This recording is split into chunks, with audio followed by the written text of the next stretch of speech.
spotlighting Hawaii's leaders. We want to bring in Governor David Ige. Good morning, Mr. Mayor. Lieutenant Governor, good morning. Thanks so much for joining us. Mayor Derek Kawakami. Thank you so much, Senator, for being here. Spotlighting the issues. Where is the virus right now in our community? How much is this overall going to cost the state? How are you responding to the community's concerns? Talk about the level of citations that you guys are writing. Spotlight Hawaii with Yunji Denise and Ryan Kalei Suji on the digital platforms of the Honolulu Star-Advertiser. This episode of Spotlight Hawaii is brought to you by Beachside Roofing. Well, good morning. Thanks so much for tuning in here on this Wednesday morning. I'm Ryan Kalei Suji, joined by Yunji Denise, and this is Spotlight Hawaii on the platforms of the Honolulu Star-Advertiser. And this morning, Yunji, as we are just a few days away from the end of 2021, as we look to 2022, it's another election year, and we focus and spotlight on one key race that's happening next year. Yeah, it's a pretty crowded field already. We are talking about the race for the lieutenant governor's seat. Of course, that is now held by Josh Green, but he will be running for governor and vacating that position. There are a number of people who are interested in taking that spot, including former Honolulu City Councilman and now candidate for LG, Ikaika Anderson. Welcome. Aloha, good morning. Thank you folks very much for having me. Greatly appreciate being here with you. It's great to see you. Tell us a little bit about why you've decided to run for this seat. Well, just a brief background quickly. As folks know, yes, I served on the Honolulu City Council. I'm a former council chair. Was also born to a single 18-year-old mom, legally adopted by my grandparents, my maternal grandparents, Whitney and Hanny Anderson, when I was 2. My mom married one of my youth baseball coaches when I was 8, who became my stepfather. And I grew up with my mom and my stepfather and my grandparents in a very extended family with 2 sets of parents, which is not unique in Hawaii. Many people grow up this way and have similar backgrounds of very large ohana loving and caring for them. Why lieutenant governor, though? The results that I have directly delivered as an elected executive will allow me to complement the next governor. And it's important that the next lieutenant governor be able to complement whomever the next governor may be. Homeless housing, together with the current lieutenant governor, I'm directly responsible for delivering the first unofficial kauhale project in Hawaii that's located in Waimanalo. The visitor industry really needs to be managed better. The carrying capacity is what really I believe needs to be looked at. And I did commission a study as council chair to do a carrying capacity of Windward Oahu. Really, this should have been done at the state level a long time ago. And a decade ago, I initiated legislation protecting Windward Oahu's parks from commercial activities that largely catered to visitor industry activities. And we've returned those parks now to the people of the city and county of Honolulu. We also need to look at redevelopment on our school campuses, something I look at with my background with land and property policy. We could really redevelop these larger school campuses and provide state-of-the-art 21st century schools for our students while providing housing for our teachers on the same campus. But it's all of these different things, some that I've worked on and had a lot of success with as a council member, that have led me to want to run for lieutenant governor and to be able to complement our next governor, whomever she or he may be. You know, when you look at the role of lieutenant governor, there, of course, is no executive power, and the role is, of course, to just support the governor. But we've seen various individuals who have held this seat take on different topics and different issues that they were passionate about. What do you see as some of the major points or the key issue that you would like to singly focus on, or maybe multiple projects that you would like to really focus on if given the chance to serve in that role? There are a few. And thank you very much for that question. As I mentioned, homeless housing, really looking at the kauhale model that we helped to start in Waimanalo with the lieutenant governor's help. And the first official kauhale project actually opened in Kalailoa, as we all know, just in November. And that proves that this model can be duplicated statewide, provided that we have communities and leadership in those communities that want these projects to be able to help our people. So I have not only knowledge about the kauhale concept, but I'm also directly responsible for bringing our first unofficial one into existence. I'd like to be able to take that experience into the lieutenant governor's office and work with the next governor. Visitor industry management is huge. So many across our communities are feeling that they're being run over by the visitor industry. Look at Maui, for example. The Maui County Council recently passed legislation creating a building permit moratorium on all resort development in Maui. I feel we're going to see more of that if our communities start to feel that the industry isn't being reined in. I'm not saying tell the visitors not to come or to tell the industry that we don't want you, but the communities do have a right to tell the industry and the visitor how they're going to come and to tell the industry what is acceptable and what is not. You know, COVID, of course, is front and center right now. It sort of trumps all other issues because it is presenting a pretty big crisis for our healthcare community and beyond. What are your views on COVID restrictions? Do you think that the governor, he's been pretty conservative on mask mandates and gathering sizes and what have you? Do you agree with those kinds of, vaccine mandates, for instance, or vaccine verification? Where do you stand on those issues? I absolutely applaud the governor for his conservative approach. I have to give it to Governor Ige that he's kept us safe with his conservative approach. When I was chair of the Honolulu City Council and this pandemic started, the Honolulu City Council was the first government in the state to close. And I made that decision with the information that I had in front of me, much like the governor making decisions with information he has in front of him. I've been an elected executive. As Governor Ige is now with the state, I was an elected executive in charge of the entire legislative branch in Honolulu. And I had to make the tough decision. Do we close? Do we not close? What are the ramifications of both? The state sunshine law at the time was not set up to allow the council to close and do remote meetings, nor were our council rules. So I understand where the governor is coming from because I've been an elected executive too. And you have to make decisions with the information that you have available. And you don't have time to fall down a hole and wait for days or longer to make a decision, or it's going to be made for you. I really commend Governor Ige for his leadership and for taking that conservative approach. I think his conservative approach is proven correct. You know, as the campaign gets along and with so many of you in the field, there no doubt will be moments where some will target one another. One of the things that some of your opponents have already questioned was your decision to step down from your role at the city council and, causing that vacancy for that district that you represented. If you can talk a little bit about that decision, the process that you went through to make that decision to vacate your seat and why, some people may feel that may be a hindrance to this campaign is, you stepping down from that seat. When I left the Honolulu City Council in September of 2020, my family was in crisis. It should suffice to say that today I have primary physical custody of my minor age children, who I am raising now as a single father. I continue with my mother and my stepfather to be immediately responsible for the care and everyday needs of my 90-year-old grandfather and my 87-year-old grandmother, who I mentioned earlier actually raised me. Public service, though, remains in my heart, and it always will. I was raised in a household that did a lot of public service. My grandfather served for 20 years in the legislature. My grandmother served on numerous nonprofit boards over the years, the Association of Hawaiian Civic Clubs and the Navahini o Kekai Women's Canoe Race, another.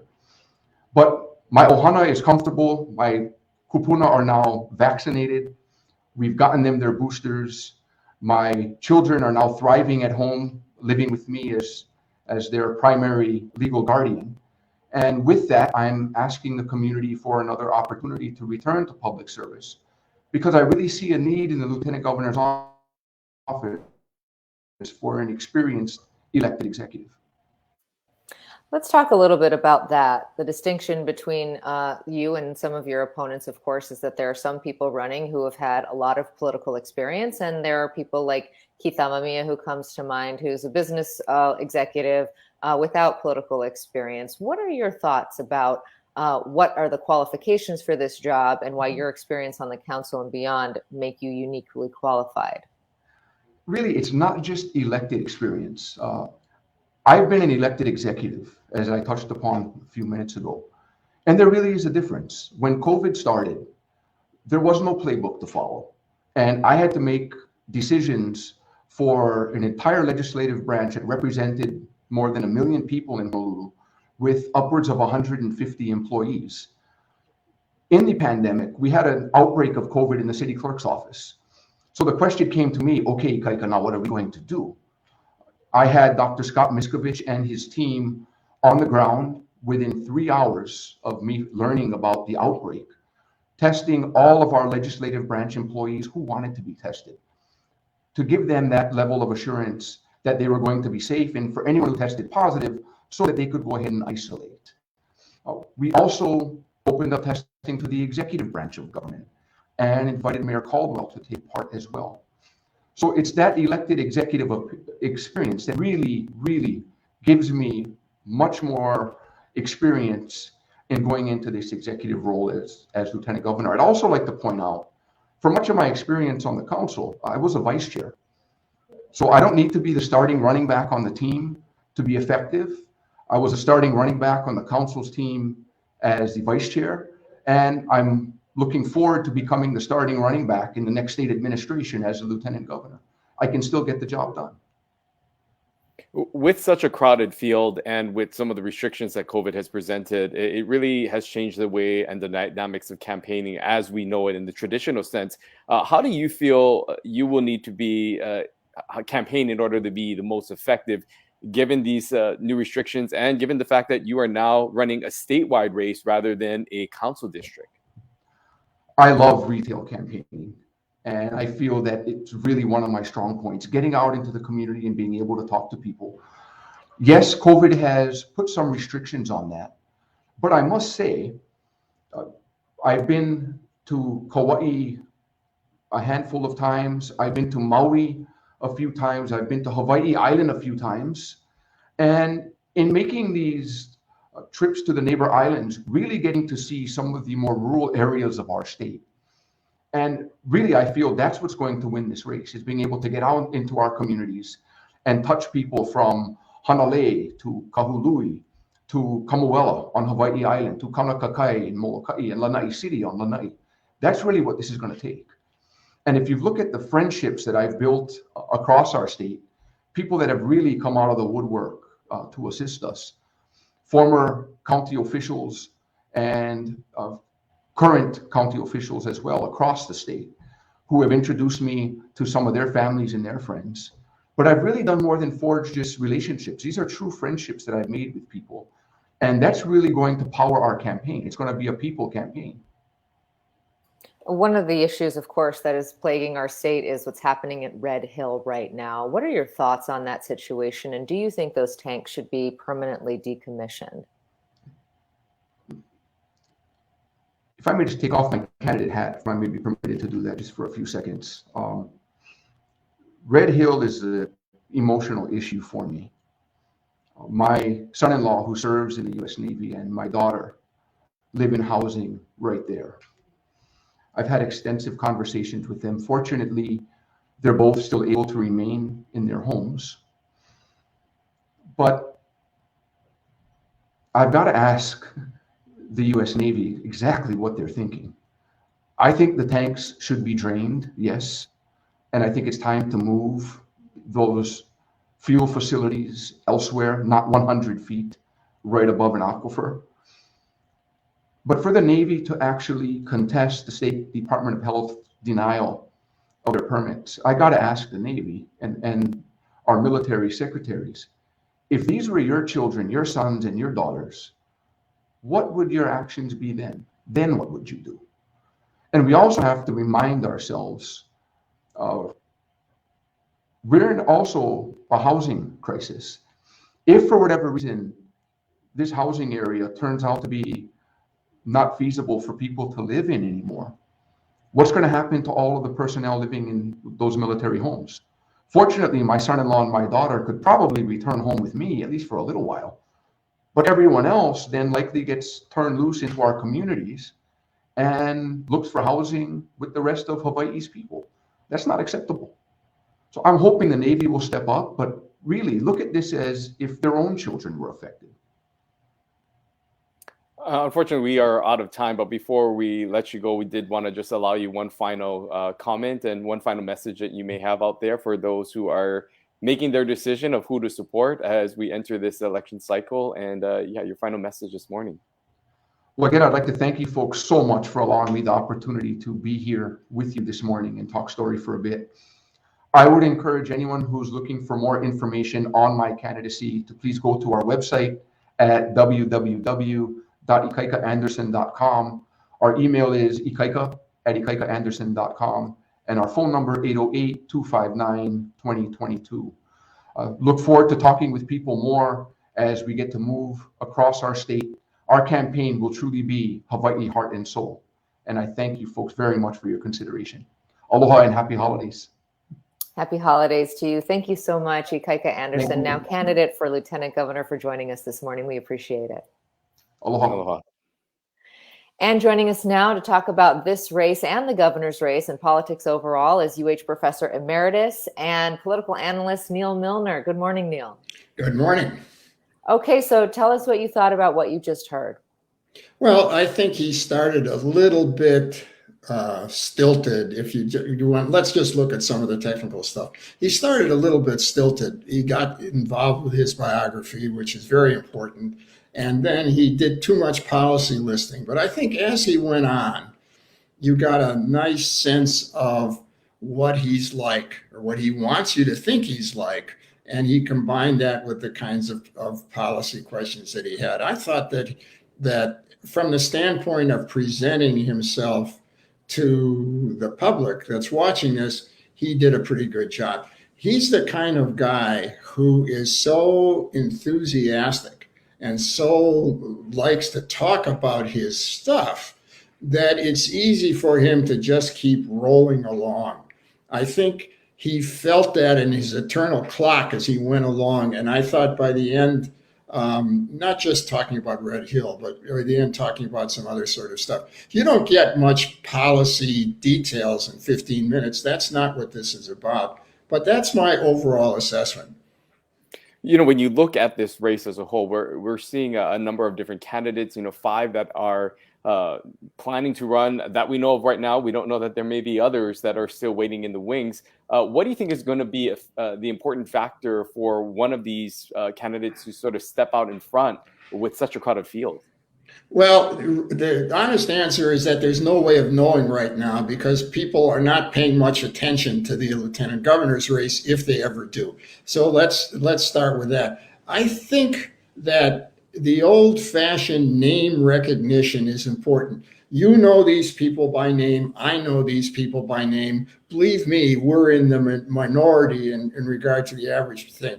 So it's going to depend, at least initially, about who gets their name out there to the broader public. Remember, these people are well known and good vote getters, with the ones who've run for office in their own part of the community, but not overall. So I think that's the first thing that's going to be important. The second thing, and again, this is traditional stuff, is how much money they raise and who is supporting them.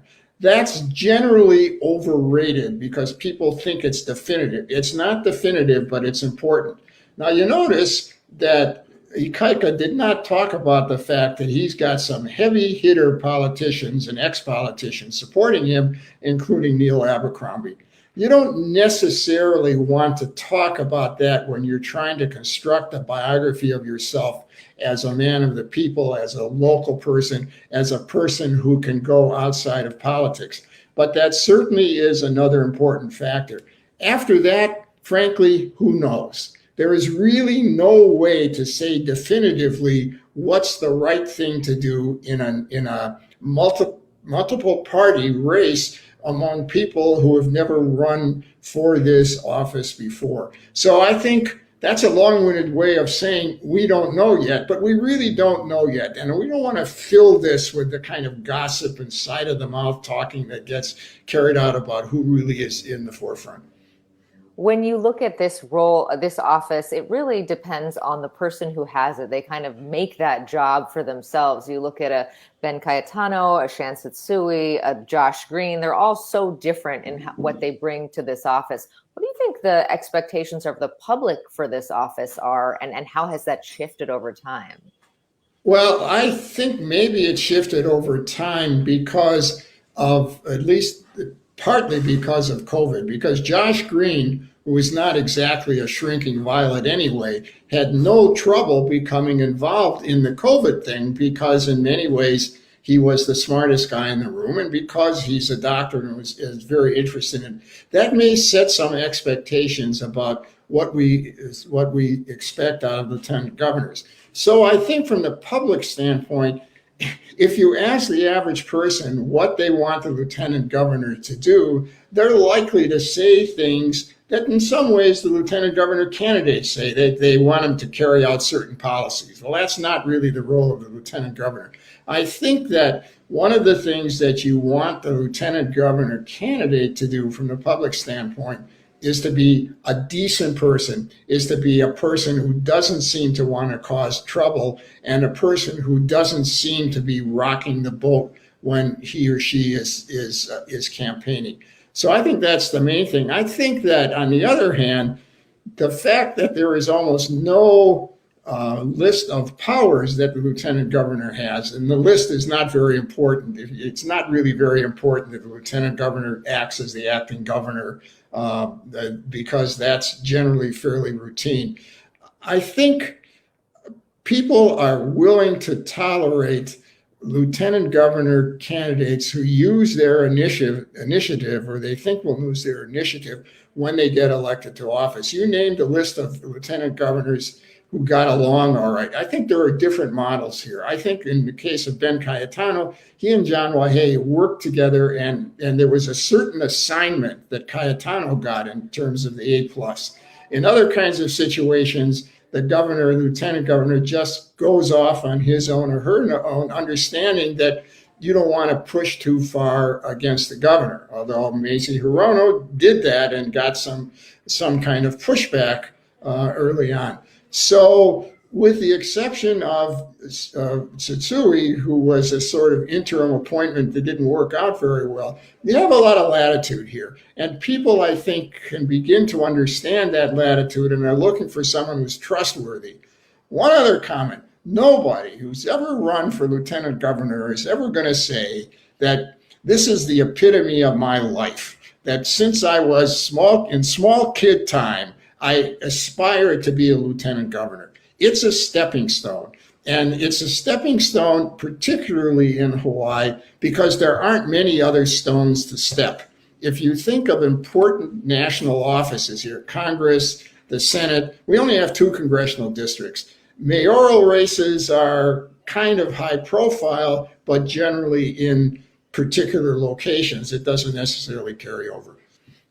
When you look at the field again of those who have said they will be running and seeking this office of lieutenant governor, there is that mix that Yanji brought up in our question to Ikaika Anderson of those who have a history and a background in politics and public service, and those who are coming from the outside in Sherry Minor McNamara as well as in Keith Amamiya. Given what we're seeing in the political landscape, of course, Rick Blangiardi being elected to the position of mayor, someone who also did not have political background, do you think there's a shift here in the general populace about people who may have an affinity towards those who don't have any public service, or do you feel like that is an advantage still of having a record serving in office? It's absolutely an advantage. If you look at the record, the Blangiardi-Amamiya election was a little bit separate because, again, Blangiardi may not have been in politics, but he's extraordinarily well known in the realm in which politics is very important, which, by the way, is the same with Sherry McNamara and Keith Amamiya. So they're outsiders, but they're not really as outside as they want you to portray them. Here's the thing about candidates who are outsiders and who don't have any political experience. It sounds rhetorically useful that we tend to have some sympathy with them, but they don't win in this state. They simply don't win. And one of the reasons that it's hard for an outsider to win is because they don't have the political infrastructure necessarily, and they don't necessarily have the campaign experience that it takes to win. Now, I don't want to be totally cynical here. People always talk about outsiders and how nice it would be to get someone who's not a politician, and that's what we're looking for. It would be very refreshing. It just turns out that, one, there aren't really that many who run for office in a serious sort of way. And I wouldn't even put, and as I said, McNamara and Amamiya are not exactly, running a carpentry shop somewhere in Kauai. They're in the public eye. They did political work. If you're in the Chamber of Commerce, I'm not saying that that's a bad thing. I'm just saying that you have to understand. So we'll see. The outsider trope was going to get carried on and on and on, and it'll get a lot of strength in terms of people talking about it. But I think you always have to remember how hard it is for an outsider to do anything. Let's ask you quickly before our time is up about the governor's race. We have one declared candidate in Vicky Cayetano, who is a businesswoman, but clearly not a political outsider by any stretch, along, of course, with Kirk Caldwell and Lieutenant Governor Josh Green, who both have yet to announce, but have been raising money and have made their aspirations fairly clear. What do you think about this race at this point? Well, you heard it here. Those two guys are going to run for governor, even though that they haven't declared. So you can go to the bank with that. It's an interesting race. Josh has always had an advantage. He had a big money advantage the last time that sort of carried over. Caldwell has got a very difficult campaign on his hands. His numbers are never good. His numbers his last few years as mayor weren't very good. He was having some trouble raising money, and he carries around on his back heart. Whatever else, however you want to parse the responsibility for that, he carries it around. But he's a campaigner. Vicky Cayetano is a very interesting candidate because, yes, she is an outsider. And at least in the sense, she's a successful business person who ran a very successful business, and I guess is still involved. But her political experience was working on the Belangiardi campaign. She's married to the ex-governor, but I don't even want to speculate how much that's an issue in terms of what she's learned about politics. I think it's an interesting race because you have three very different people with different sets of experience running there. So if you're looking for a race that's at all interesting, that's particularly interesting in Hawaiian politics, and we don't have many interesting races here. They're one-sided, they're one party, you know how that goes. So I think the governor's race can shape up in the most interesting kind of way. Oh, and one other thing, we have no idea whether the Republicans actually have a candidate. They claim they have a candidate. Nobody knows anything about this candidate, which is not anything new for a Republican candidate for any sort of state office. We'll see. Yeah, stay tuned, I guess, and we'll see when those other two candidates that we spoke of, the former mayor as well as lieutenant governor, officially make their declaration that they will be seeking this office as well. Neal Milner, thank you so much for joining us, sharing your insights. We look forward to speaking more as we head into this next campaign season. Sure, you're welcome. Aloha. Take care. Aloha. Well, great to hear from both the candidate for lieutenant governor at the top of the show. If you missed that, go ahead and you can watch it once we're done live streaming. Ikaika Anderson, former Honolulu City Councilman, he talked a lot about tourism and putting some limits on that. Spoke about his personal experience with Red Hill and his own family affected by this water crisis, and also just his vision for that office and what he hopes to bring to the campaign. And then hearing Neal Milner's analysis, always great to hear what he has to say about politics. Yeah, we also heard from Ikaika Anderson in his view on how he thought the state has managed COVID-19, specifically the governor, saying that he agrees with the decisions the governor has made and that more conservative approach. Of course, we have seen some of the community who have grown frustrated with the pace at which the governor makes some of these decisions, and he has been, judged by those in the community who have questioned his ability to lead during this time. But Ikaika Anderson saying that the governor did what needed to be done and taking the steps that needed to be taken to keep the community safe.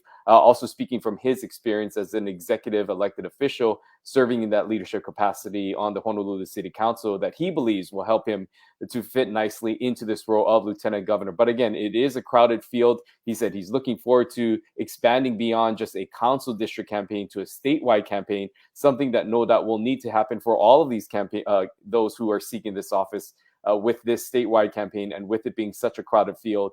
The neighbor islands, as we're hearing from these analysts that we've had on the past talking about this topic, will play an important role, and campaigning overall will be a key factor for this lieutenant governor's race. So we'll continue to keep posted on how things evolve. We'll be speaking to more candidates as well in the months to come. Yeah, and for the first time this Friday, we are actually taking off. We started this show in March of 2020, and we have never missed a Monday, Wednesday, Friday. But we decided that this year, Christmas Eve, we would take a little bit of a break, and we hope that you are staying safe. You know, these case numbers continuing to rise. A lot of gatherings canceled, and people starting to get a little bit nervous about getting together. So if you are gathering with family and friends, please be sure to get vaccinated, get boosted. Only over 20% of the state has their booster shots, and public health officials saying that those boosters could make a world of difference. If you have access to rapid testing, perhaps consider doing that. We will see you right here on Monday, but we hope that you have a wonderful Christmas and do stay safe and join us back here on Monday. Merry Christmas. We'll see you then. Aloha. This episode of Spotlight Hawaii is brought to you by Beachside Roofing.